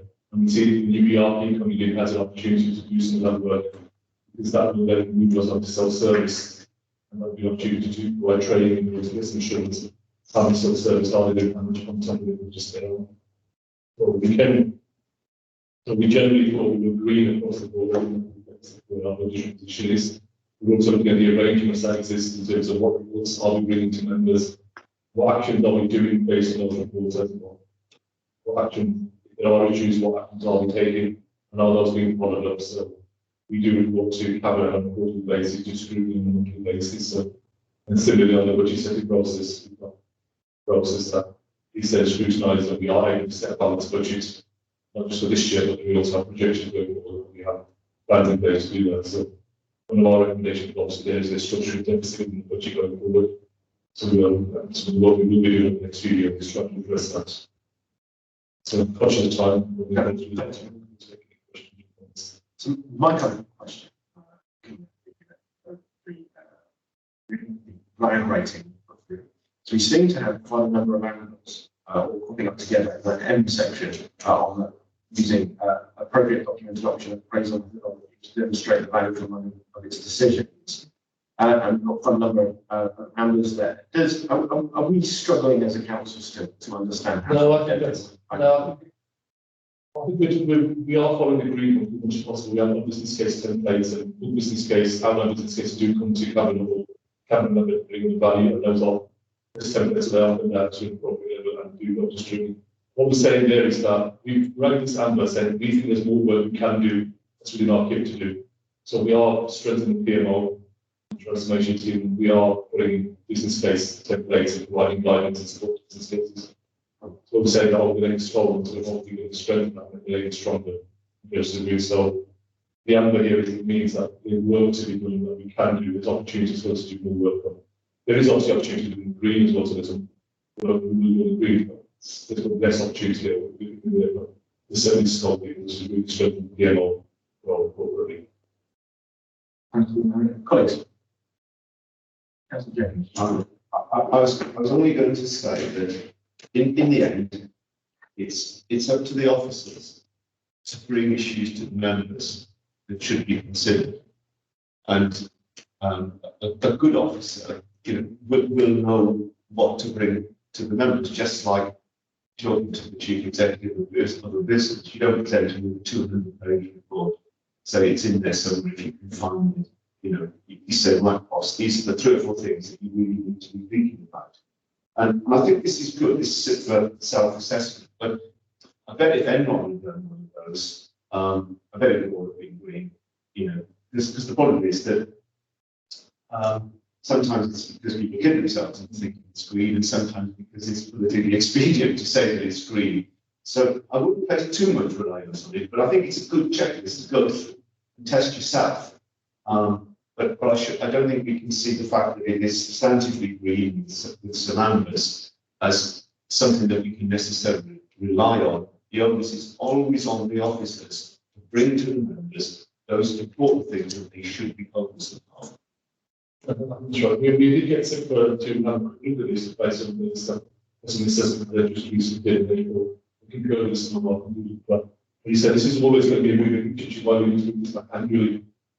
External events could happen, staff change within the organisation, change within the as well, so always have an approach to always need to keep on top of. But as I said, it is diagnostic, which of course doesn't really mean that. Hopefully we'll have issues that keeps alert us to this sort of problems down the line. Perhaps Councillor James, this committee would be wise to -1 from all these brand ratings, to consider the greens around those and the areas of pressure. And then that way, at least we kind of keep pushing on those ambers in a more serious way. Now, I agree. I think one of the challenges of brand rating and self-assessment is that there can be the subjective and we need to make sure that we that, which is hence why using things with our value discussion. Yes, this was a bit of a driver on this. If I wanted to just get embedded in going forward, if we manage to do this, I think promoting from your perspective, the evidence, we said we regularly as well. No, Chair, so can I just say that I'm really time pressure. Yes, I know you're really close to the time. I'm not quite on it, so I'll move on. In which case, can we, I agree, thank you, Mohammed, for your presentation. Can we note the requirements of the System Financial Management Code, the results of the self-assessment and action being taken, and that the self-assessment will be refreshed annually and reported to members. Is that agreed? Thank you, colleagues. Draft statement of accounts, item number 12, 2020 to 2021. Process and timings, briefing, report of the interim director of council management, to say. So we have a statutory duty to produce and have externally audited and annual statements of accounts. The audit committee is required to consider and approve those accounts, and they will be with the audit committee by early autumn notice. We are issuing a draft statement of accounts for audit and public inspection tomorrow, and I'm going to hand over at this point to Mohammed, who will take you through the process for this committee to gain assurance over those accounts, as well as give you a very brief introduction to the statement of accounts. So this is really about the review of all this process. Thank you, sir. Using this opportunity to do a few before we relate to issue statement of accounts, just to remind this committee of what its role is in the process. So the company report spoke about. The company report says that this format and content of the accounts are set by legislation and statutory, so we have to follow that. So we need to follow proper practices, and the proper practices are defined as the code of accounting, which then tells us what needs to be in the account, what doesn't need to be in the accounts. And part of accounts generally are complicated, but our local authority accounts then suffer from the fact that we try to merge to, we try to do proper accounting practices, you should do, where it's transparency. But then we overlay that with local government financing rules. So, which is why the statement of accounts, the comprehensive income expenditure statement, here in our language, shows us an odd figure compared to what we should have. So, if we look at I'll come on to explain what that means later on. So, the process is that last night I emailed that so that we can give a bit of context to our discussion today. But we will issue that statement on the 13th of June. This year, because of COVID, the dates will change, and we are required, or council are required to have their statements of accounts published on the 1st of August. So we're trying to beat that by a whole month this year. And that's great. We'll be able to do that. Probably Becky will be able to sign them off on Wednesday, and then we'll be able to publish those in June. So members don't need to sign off the accounts at this stage, or we use financial officers need to sign them off, but they are true again. Members need to then consider the accounts and then approve the audited accounts. And we're hoping the audit will take place during July, August, September, and partway into October. So we're hoping that we can come back here in September with the external pieces of the external reports, and hopefully members will be able to sign up. To allow members to do that, I'm offering one-to-one or group briefings during the July, and we're going to stay in the accounts at the July meeting here, where we can go through it in more detail. So, just thought bring your key areas for your attention in the next few minutes and watch the time. So I was hoping to whet your appetite so that you can read through the debate document. But just the area that I think people, those charging companies need to know about is that there are a range of estimates included within the accounts. So, for example, property plans and equipment valuations. their estimates, there's certain accruals that we make, their estimates. And then we've got a note 4, which explains where the estimation has taken place. How we gain assurance on estimation. For example, we use qualified values to do our property valuations, or our pensions liability, we use qualified actuaries to do that valuation. So a paper was brought here in March, which explained the key estimation that's sitting within the accounts and what our governance process and assurance must make sure the estimates are correct. What you will find in the accounts is a large pension deficit this year, and I'll come on to that in a separate slide, show you how sensitive that can be. We've also got significant property, plant and equipment balance. One of the things we do, and something that Nixon will also might pick up on, is that we don't value every item of property, plant and equipment every year, and we don't need to. It's accepted accounting practice and valuation practice. Use, for example, the housing to do the beacon valuation. So they stratify the whole housing stock into beacons and typical properties, for example, high-rise flats or semi-detached houses, etc., in certain areas. And then they value 2 or 3 or 1 representative and they extrapolate that quarterly. Similarly, on other than the buildings and non-dwellings, we only do 20% a year, 21, 22% a year, we're allowed to do a 5-year-old basis. The problem there comes is that what happens about the other 80%, you also will always challenge and say, well, the other 80% of the 60% we haven't valued, how do you know that's still representative? So we do some extrapolation work and say that the ones we have valued and we value this amount, they've changed by this amount, we extrapolate that, that doesn't come to a significant number. So on our non-depreciating costs, for example, valuations, we worked that out that we did 54% of the value, so we do 20%, we try to do high value. That means that there's about £14 million uncertainty. So on an asset base of £6 billion, £14 million is livable. If we do the whole lot, it would mean that we spend a lot more money, valuers, and to say £100,000. What would that value, what would that number give us? So to the value for money, and all councils would do similarly, they just value that amount. But the auditors will always have to say there's uncertainty, which obviously there is, they're not being valued. But the valuation itself is uncertainty in what it is. So in terms of the CI, it's a bit slow. In terms of the comprehensive income expenditure, we're showing a net deficit of £417 million. However, the key points to consider is that we had a net surplus into reserves of 389.8 million. The reason we've got a big movement on the CIS is that because the change in the pension liability goes through this comprehensive income expenditure at the bottom. So although net cost of services was a surplus of 145 million, our actual bottom line on the CIS is a deficit position, because that's the movement in deficit. So our council reserves have moved from 10.8 million deficit last year to 427 million. That's made up of 1.8 billion of unusable reserves, which is basically our pension liability and accounted with our property, plant and equipment, which are revaluation reserves, so the valuation reserve that's there. But our usable reserves, which is money that we can spend, have actually gone up to 1.5 billion. What's that later on in the balance sheet that is driven by that?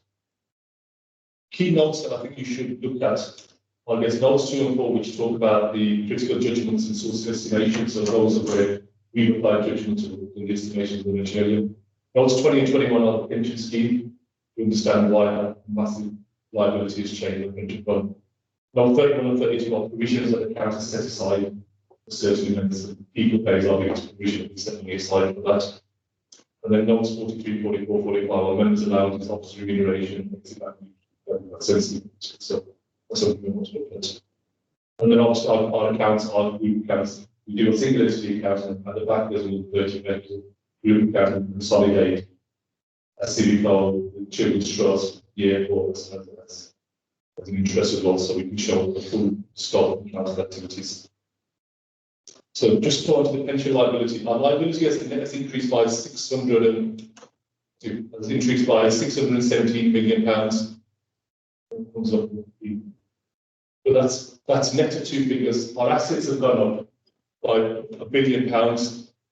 So assets have gone up by £1 billion. And the reason for that is that the asset values have gone up. So most of our pension money is invested in equity and other financial instruments. And compared to the 31st of March 2020, when in the middle of the financial crisis, the markets really dropped a lot. So this year they've had a rebound, so they've been gained £700 million. But our liabilities have gone up by just under 1.7 billion. And the main reason actuarial changes, we actually make some assumptions. So I've put and pasted a table on the side to show you how the assumptions of the pension can change from last year to this year. So for example, in terms of longevity, they're actually assuming that people will now live slightly less. So for example, they assume that current pensioners would remember live 21.9 years after retirement. Now they're saying 21.6. That's actually a positive for pension because it's less than the payout. However, they're now assuming a rate of CPI inflation to go up by 2.8% on average over the next 30 to 40 years. We would assume 1.9% last year.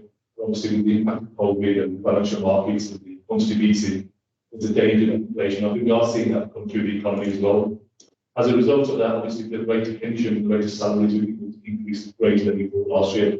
So it's all of this that adds up to the liability. And also the rate of discounting scheme liabilities has now come down now. So that's the cost of money in the future. So what will money be worth in the future? So now the present value cost of future liability is higher than it was last year. The rate of discount has come down. That's into years. And then the table at the bottom is quite small, but that gives you a sensitivity analysis. You can see that increasing 1 year of longevity will actually put on another £417 million in the liability. So if people are living longer, that's it. Similarly, discounting the scheme liability, the discount rate yields were to drop and the value of money was to become more, an increase by 0.1%, then brings our liability down by 158. So you can see that there was CPI increasing by 1%, quite a bit, to our liability. These actuarial assumptions, again, they will change over time. This is a liability that we actually have to pay at any one time. The amount that is a general fund is the trial evaluation, the amount of examining that we have to pay over each year as part of a different valuation based on the specific pension fund. So this, we would never expect this to crystallize. This is what we would be paying over the next 40 years. And there is a plan in place to do that there. But it's something. This the last one is on the balance sheet. Just show how our balance sheets moved against the pension liability, but our property, plant and equipment, they've gone by £360 million. So on the right-hand side at the bottom, it tells why our property, plant and equipment have gone up by 360 million. Mainly revaluation of 200 million, additions of 400 million, and depreciation of 140 million, and disposal of 100 million pounds. So given time, I'll stop there. Right, so I'm going to be able to go through more detailed briefing during the I think group-based law. Members would be advised to take up on the offer. We'll try and put something on that collectively brings us together. But members are also invited to contact me directly if they feel that would be useful to them. I'm very short on time, but is anybody wanting to raise a question with Mohammed, or shall we put that back until we do our briefing? Okay, in which case I'm not hearing any taking that up. Therefore, I move the recommendation that we note the legislative requirements, proposed review, publication, approvals, timetable for both draft and audited statement of accounts, and note proposed briefing timescales offered to the committee. So, great, thank you, colleagues. We have a very short report, additional report from Sarah and Mohammed, item 13, the audit findings report update. Is there any comments you wish to make on that report quickly? So that's just a regular report that comes out of every quarter. Some of the recommendations of the financial statements which are now being enacted, and some also works on problems. We just talk about the ways. I think there's a Councillor Simpson had following up with what we did, so I'm sure we'll have a question on that today. In which case, can we note the updates on the progress of implementing action to meet the recommendations of the external auditors audit final report? Thank you. So then, schedule out of outstanding minutes. I have a statement with regard to minute 260. Yes, absolutely.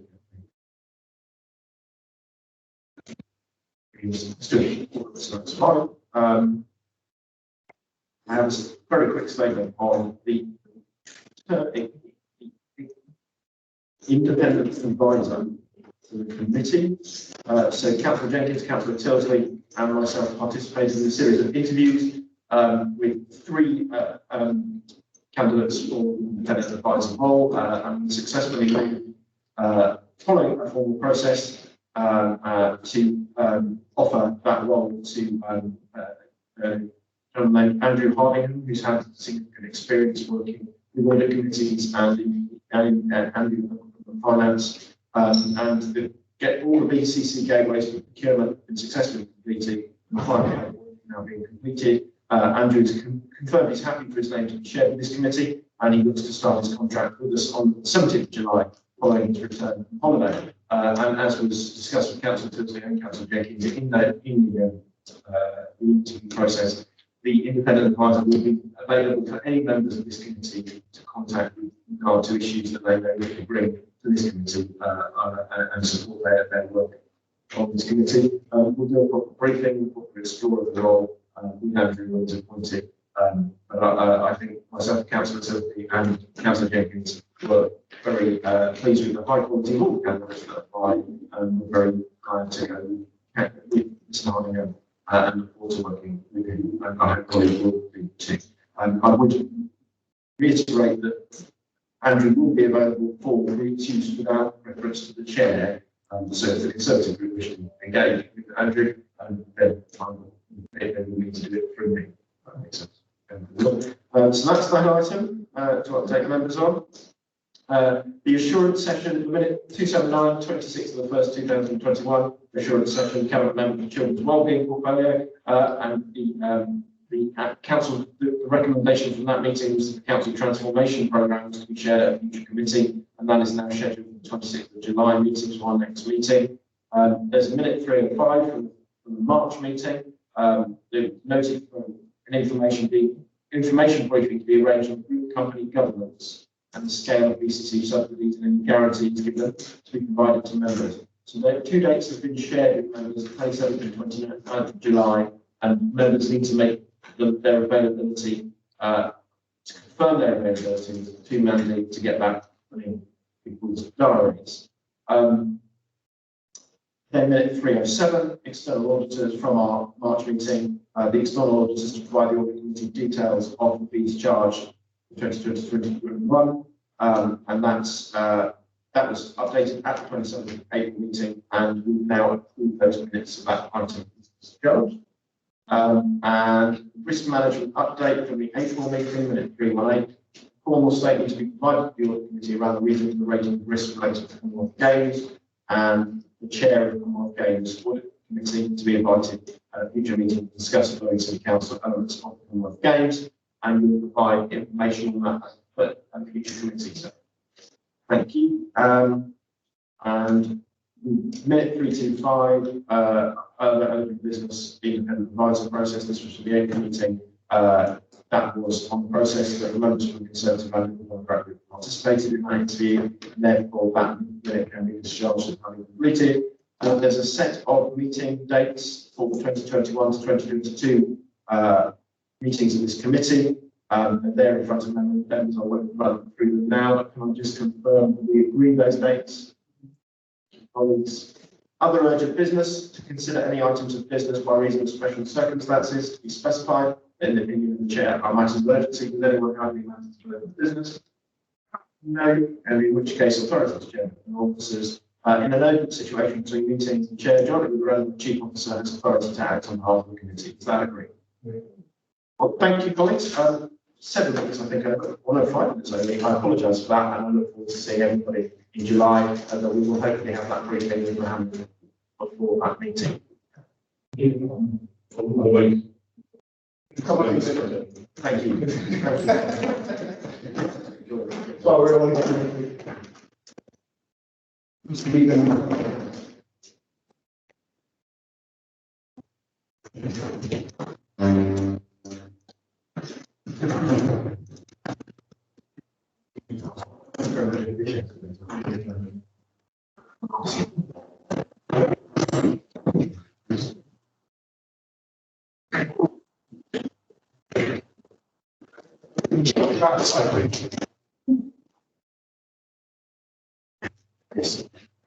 That's